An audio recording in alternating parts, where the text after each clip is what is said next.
Hello everyone, नमस्ते जी, जय श्री कृष्णा। कैसे हो आप लोग? आशा करती हूँ आप सब अच्छे होगे, बढ़िया होगे। और जी मैं भी बहुत अच्छी हूँ।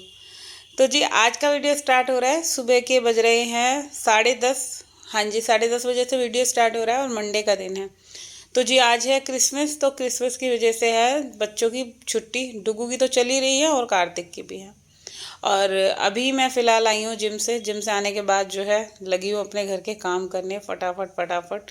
क्योंकि अब जो है 10:30 बजे का टाइम हो रहा है। अगर अब भी काम स्टार्ट नहीं करा तो फिर कितना लेट होने वाली हूँ मैं, वो मुझे ही पता है। तो अभी सारा मेनली जो है एंट्रेंस एरिया मैंने क्लीन कर दिया है। काफ़ी सारा काम जो मेरा, मैं 5:30 बजे उठी थी और 5:30 बजे उठने के बाद सारे काम में बस फटाफट फटाफट लगी हुई थी। क्योंकि आज डुग्गू को जाना नहीं था स्कूल। तब भी क्या होता है कि जब आँख खुलने का टाइम होता है ना, वो उसी टाइम पे खुल जाती है। तो मेरी 5:15 बजे से मतलब मेरा अलार्म बजे जाए फिर मैं सोच रही चल अभी सोती रहे, थोड़ी देर और लेट जा, थोड़ी देर और लेट जा। बट क्या होता है ना, जब इतनी बार अलार्म बज जाए तो फिर नींद कहाँ ही आनी थी। और फिर ये था कि अभी 2 दिन से छुट्टी हो गई थी जिम की। संडे की तो होती है, सैटरडे को भी नहीं जा पाई थी। तो फिर यही था कि चलो जल्दी से उठ लेते हैं, घर का काम वगैरह थोड़ा बहुत जो है कंप्लीट कर लेते हैं।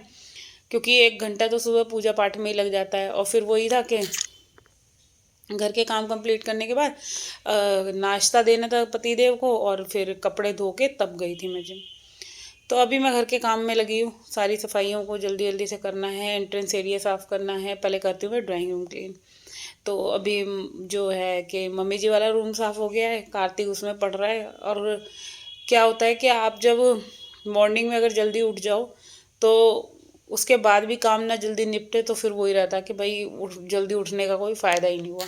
तो मेरे साथ यही होता है, मैं जल्दी उठ जाऊँ चाहे लेट उठूँ, मेरा काम तो वही अपने 2 बजे के करीब ही मैं फ्री हो पाती हूँ।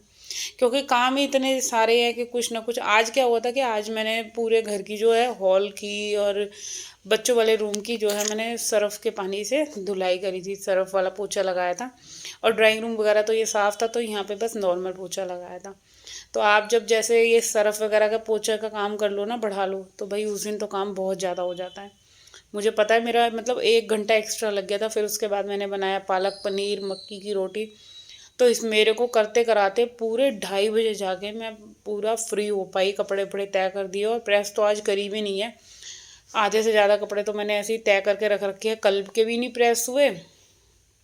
कल ड्रेसेस थी और आज एक चीज़ थी, मतलब एक दो कपड़े थे जो मुझे प्रेस करने थे।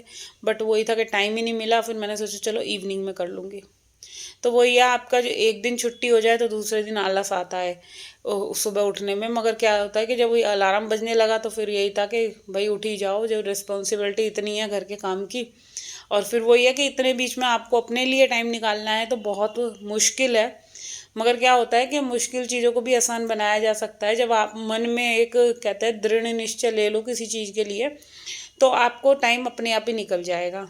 ऐसा नहीं है, हम किसी भी चीज़ के लिए जब तक सोचते रहेंगे ना कि हाय हमारे को टाइम नहीं निकलता, हाय हमारे को टाइम नहीं निकलता, मगर जब हम करने लग जाते हैं ये सब चीज़ें तो फिर टाइम अपने आप निकल जाता है। तो अभी मैं हाथ वाथ धोकर आ गई थी।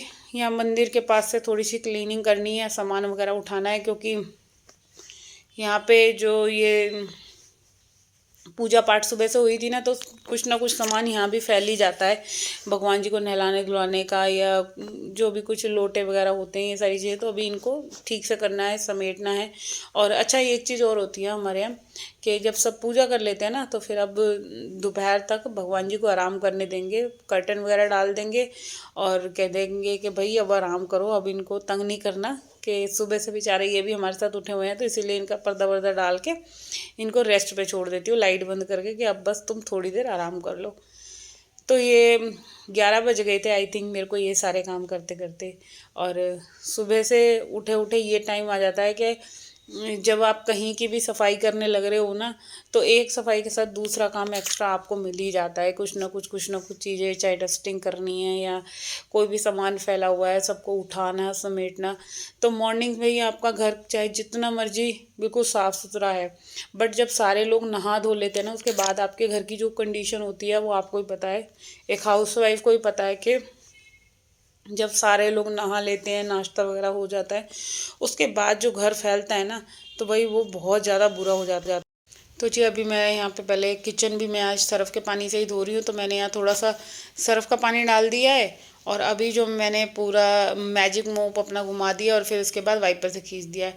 अच्छा, आप जितना मर्जी पोछा लगा लो, कुछ भी कर लो, मगर जो एक सर्फ़ के पोछे या सर्फ़ का पानी डाल के जो क्लीनिंग होती है ना, उसके बाद तो फ्लोर जो है वो एकदम चमचमाने लग जाता है। एटलीस्ट ऐसा लगता है कि देखो कब से सफाई, हमारी जो झाड़ू पोछे वाली सफाई होती है ना, उससे बढ़िया सफाई जो हमारी सर्फ़ का पोछा लगने से होती है ना क्लीनिंग, वो एक अलग ही लुक आती है। तो मतलब हफ्ते में या 10 दिन में मैं अपना जो है कि पूरे हॉल में सर्फ़ का पोछा लगा ही देती हूँ।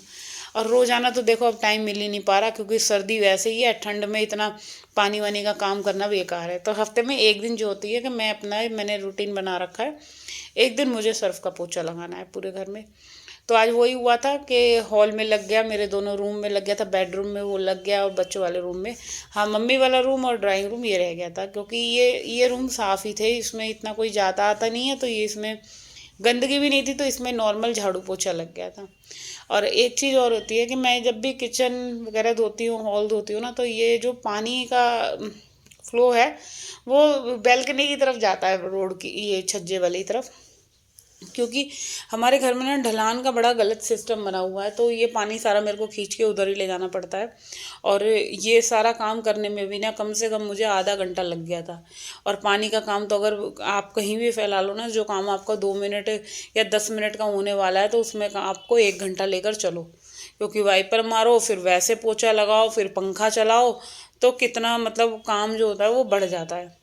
और यहाँ पे जो है कि अभी मैंने पूरा जो है फ़ैन वगैरह चला दिया था, मैंने कहा चलो जल्दी से सूख जाएगा। और यहाँ मेरे पूरे घर की हो गई थी सफाई। तो सफाई वगैरह ख़त्म होने के बाद बैल्कनी साफ़ कर दी दोनों, और अब मैं आई हूँ रसोई में खाना बनाने के लिए। तो यहाँ मैंने पालक को सुबह ही वॉश करके धो के इसमें हरी मिर्च और अदरक डाल के सीटी लगा दी थी। तो अब मैं जो क्या कर रही हूँ, मैं यहाँ पे 4-5 टमाटर लूँगी, इसको चॉप करके पहले मैंने लगाना है टमाटर वाला तड़का लगाऊंगी पालक पनीर में, क्योंकि हस्बैंड जी के लिए निकालना है, और फिर उसके बाद प्याज लहसुन वाला बच्चों के लिए करूँगी। तो 2 तरह का बनाना पड़ता है, कोई भी चीज़ अगर बना रही हूँ ना, ज़्यादातर तो मुझे 2 तरह की करनी पड़ती है। बट ये रहती बस एक बार सूखी सब्जी जो होती है ना, वो होता है कि उसको मैं चलो सूखी सब्जी को क्या कहते हैं कि वो मेरी टमाटर और लहसुन में, टमाटर और अदरक हरी मिर्च में सूखती है। बट जो ये है ना कि कोई भी अगर पालक पनीर है, राजमा छोले दाल है, ये मुझे तो भाई प्याज से तड़का लगाना पड़ता है, क्योंकि जो मेरा बेटा है ना, वो बिल्कुल भी टमाटर वाला खाना खा के पसंद नहीं है, उसको लगता है कि तुम्हारा खाने में स्वाद ही नहीं है, ऐसे बोलता है वो। बट करना पड़ता है, बच्चों के लिए सब करना पड़ता है। तो यहाँ पे मैंने कुकर की गैस जला दिया और इसमें एक आधा टमाटर बचा हुआ था, मैंने फिर वो भी काट दिया। मैंने कहा अब इसको ही क्या छोड़ो। तो बस अभी जो पालक मैंने सुबह ही सीटी लगा ली थी, तो ठंडा करके पीसा है। अच्छा, एक बार मैंने पहले ट्राई करा था, मैंने गर्म ही वो पालक पीस दिया था, तो भाई मैं जल गई थी। जब से तो मुझे इतनी अकल आ गई है कि मतलब 1-1.5 घंटे पहले आप पालक को बॉईल करके छोड़ दो, भूल जाओ कि हाँ तुमने पालक उबाला भी है। वरना क्या होता, आप जितना मर्जी तमीज से पीस रहे हो, वो जब भी हम मिक्सी का ढक्कन जो होता है खुलता है ना, वो एक आधी बूंद तो आपकी बॉडी पे, हाथ पे या स्किन पे कहीं ना कहीं जाती है। तो चलिए अभी इधर मैंने टमाटर डाल दिए हैं, ये टमाटर भुनेंगे, इसमें मैंने सारे अपने ड्राई मसाले डाल देने हैं और पनीर कट करके रख दूँगी। और फिर जब मसाला भुन जाएगा, फिर मैंने इसमें पालक डाल देना है जो पीस रखा है। और पालक का पेस्ट मैं बिल्कुल बारीक रखती हूँ, क्योंकि बारीक को अच्छा लगता है, दरदरा बच्चों को नहीं अच्छा लगता। तो पालक का पेस्ट पीस लेना है, और फिर क्या है कि अब जब पालक का पेस्ट पीस जाएगा, वो डाल के आप जब खाना खाओ तो भाई उसमें 1 चम्मच भर के देसी घी लगाओ, डालो या मक्खन डालो और सर्व करो। भाई बहुत टेस्टी बना था। मैंने जो प्याज लहसुन वाला बनाया था, टमाटर वाला भी अच्छा बना था, बट एक प्याज लहसुन का तो अलग ही तड़का का स्वाद आ जाता है। तो यहाँ पे मैंने 3 प्याज ली थी इसके लिए, और 5-6 लहसुन ले लिए थे। तो वो फ्राई में मैंने अलग से मसाला बनाया था, वो क्योंकि कार्तिक को पसंद ही नहीं है बिना लहसुन प्याज वाला पालक, तो पालक पनीर। तो और उसने पनीर खाया भी नहीं, सिर्फ पालक की ग्रेवी खाई। तो बस ये इस तरह से मेरा जो है पालक पनीर बना था। और आज का जो वीडियो है मैं अभी यहीं पे एंड करती हूँ। अगर आप लोगों को मेरा ये वीडियो थोड़ा बहुत भी अच्छा लगा है तो भाई चैनल को सब्सक्राइब कर दो, वीडियो को लाइक कर दो।